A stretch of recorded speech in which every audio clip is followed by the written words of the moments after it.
I hate to leave this beautiful view in this beautiful hotel, but we have another full day still left in Venice, so we're gonna try to explore as much as we can. This is what a Venetian garage looks like. Yeah. You can actually see some stairs right there underwater, so I think the tide might actually be up. Italy's famous cannolis. I've noticed that the food here is much better than in other parts of Italy.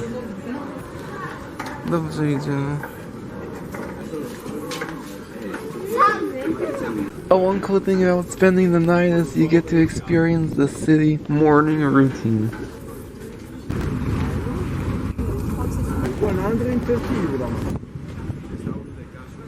This is what high tide looks like in Venice. You can see the water flooding into St. Mark's Square.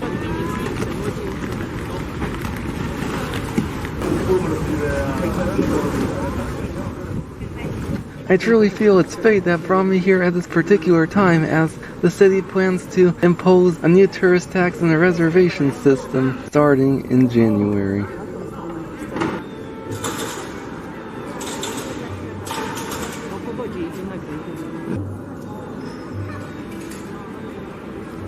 Straganim zalało.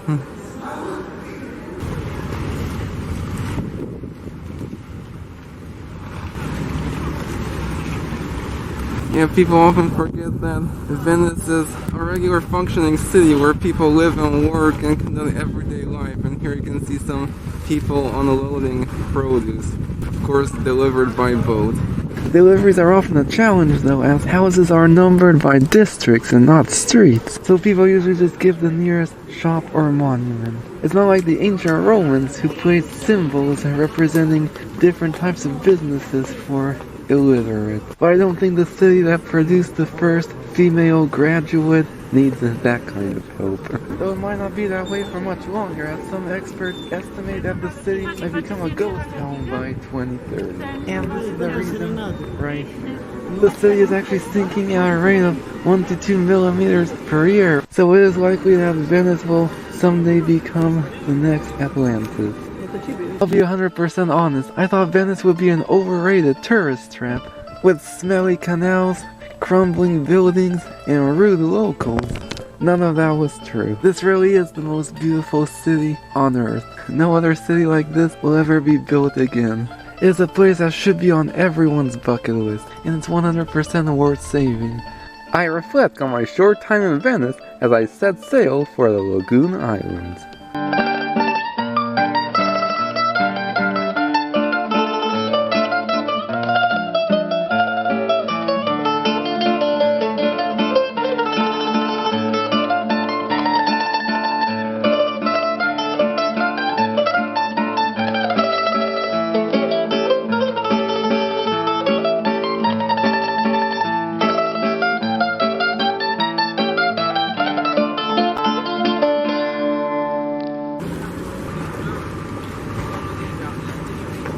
Our second day in Venice. Our train doesn't leave till later this evening, and I've pretty much already seen all the sights I wanted to see in the main city, so I decided today to book a last-minute island cruise, which will take me to Murano, Burano, and Torcello, 3 of Venice's most important islands. And right now we're on the island of Murano, closest to Venice, and this one is famous for its glass meat. Prima soffia il vaso e poi fa un animale con una tecnica che utilizziamo per i pezzi solidi, potete comprare, sono abbastanza buoni per voi.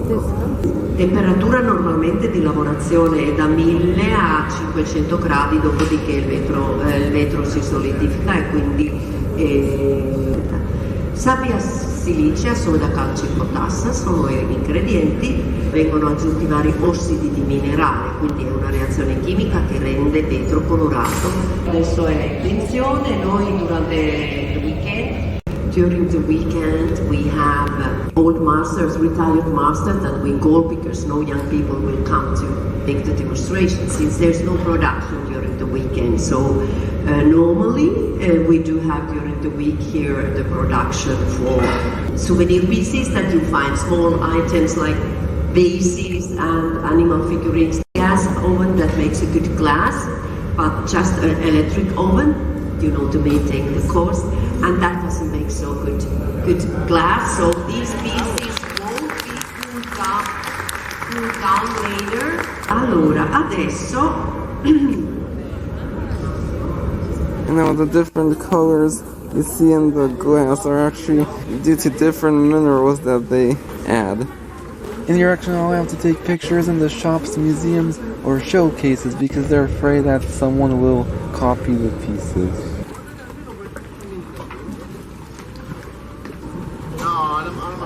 Venetians have been making glass here since the 13th century, as this area was deemed less of a fire hazard.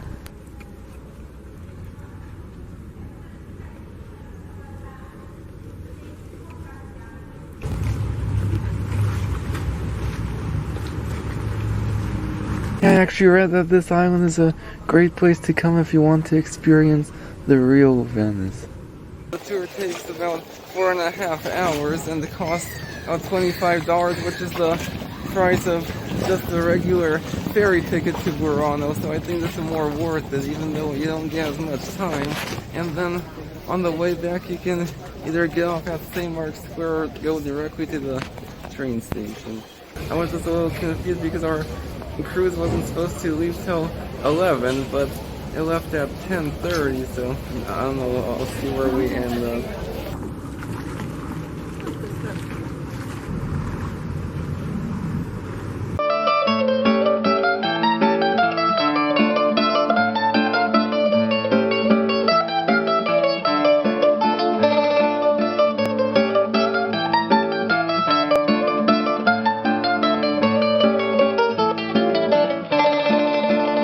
In the past, it was the most important Hungarian port, together with the surrounding Mazzarbo and Burano, the main point of Venetian trade in the Adriatic Sea, and it was so flourishing to have around 20,000 inhabitants. Today, in Torcello, live only 8 people.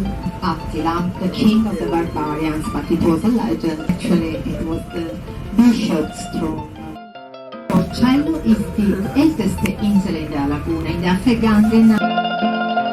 Yeah, this is what the entire city is built on. It took some clever engineering.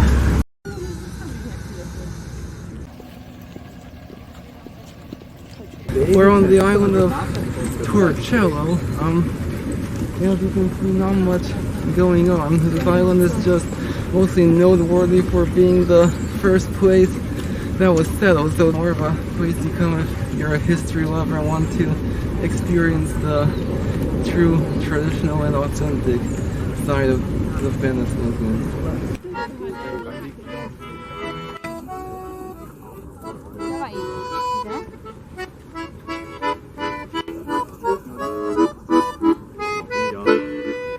That was one of the island's 8 residents.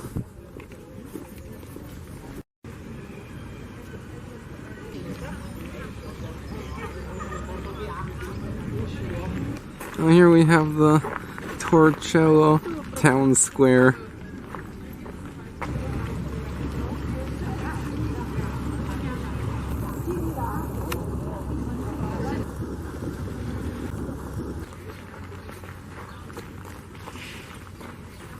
The island's most famous landmark and tourist attraction, this church is the first to be built in all of the The church, which dates all the way back to the 7th century, is a notable example of late Paleo-Christian architecture. And this was the seat of the bishops before the construction of St. Mark's. And right next to it is the 11th century church of Santa Fosca, built in the shape of a Greek cross.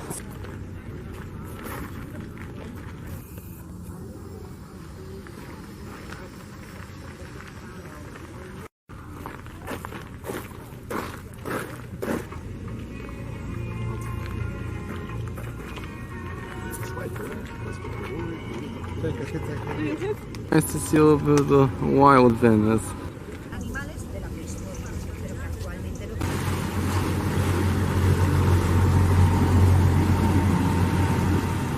I actually only packed one pair of shorts for the whole trip because I wasn't expecting it to be as hot as it has been. So I'm actually happy about this cooler weather.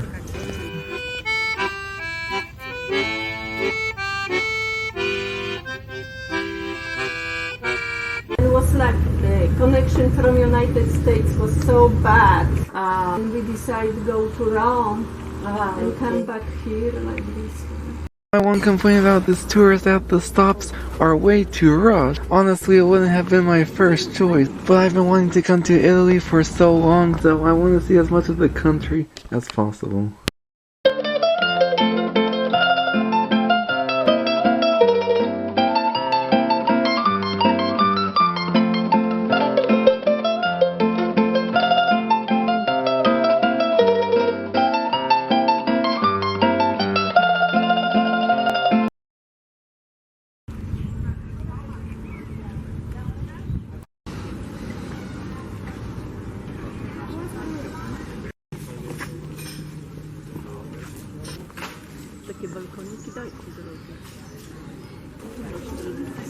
Abbiamo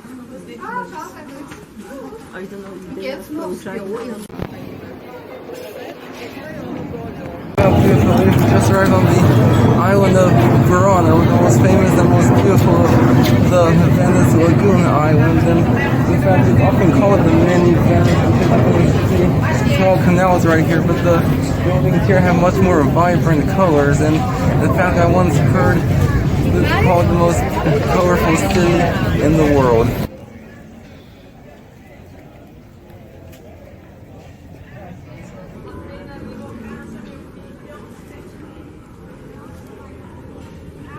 The island was virtually unimportant until around the 16th century when the local women here started making lace, which is now the island's namesake and most famous export.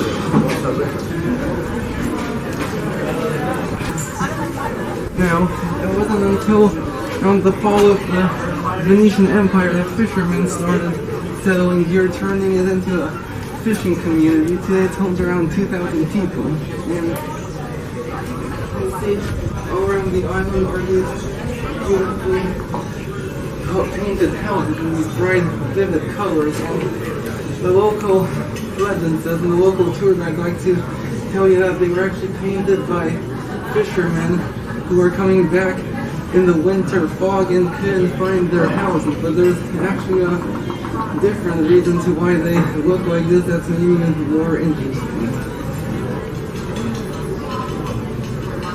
The real reason that Burano was actually so colorful is because the people who settled this island used to have large families, usually around 12 people. You guys can go ahead. Okay.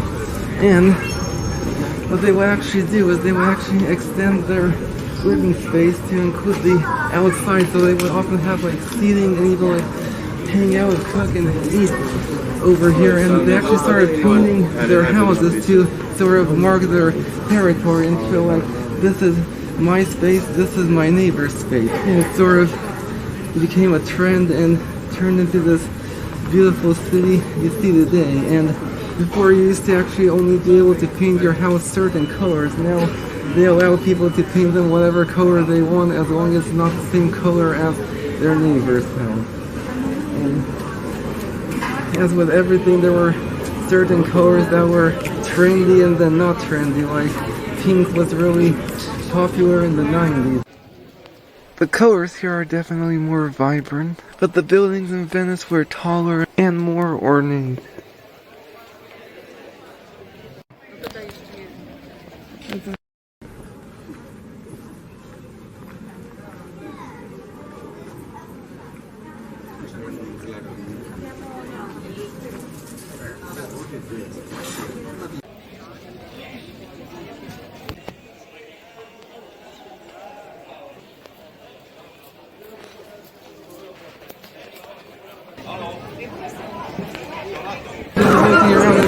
Why this was number one on my Venice list.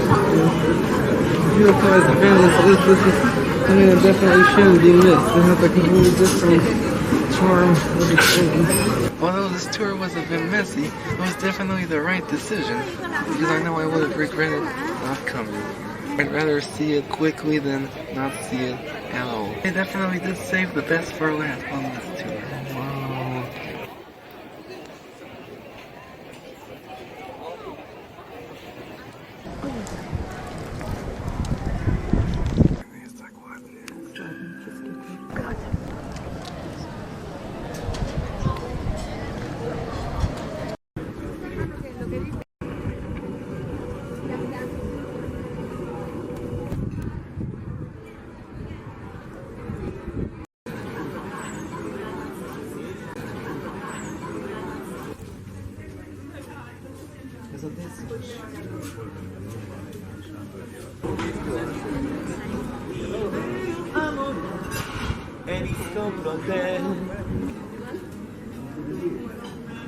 Just like in Venice, if you explore around in one of these little side streets, you can have the place entirely to yourself. I feel when you're coming to Italy for the first time, you feel obligated to visit the major tourist sites, but I'd much rather spend my time in places like this. What a great place to end my time in Veneto. This was by far my favorite region in Italy, and maybe even one of my favorite in the world. I hate to say goodbye to this place. I wouldn't at all be mad if I got left behind here. I really do not want to go back to Rome. I've noticed that the more you travel, the more you realize how similar places are. There are few places in the world that really stand apart and make you go wow, but there's a magical aura about Venice and its lagoon that really doesn't exist anywhere else. Quel vestito da dove sbucato, che impressione vederlo indossato. Se ti vede tua madre lo sai, questa sera finiamo nei guai. È strano ma sei proprio tu, 14 anni o un po' di più. La tua Barbie è da un po' che non l'hai, e il tuo passo è da donna ormai. Al telefono è sempre un segreto, quante cose in un filo di fiato. E vorrei domandarti chi è, ma lo so che hai vergogna di me. La porta chiusa male tu, lo specchio, il trucco, il seno in su, e tra poco la sera uscirai. Per le sere non dormirò mai. E tanto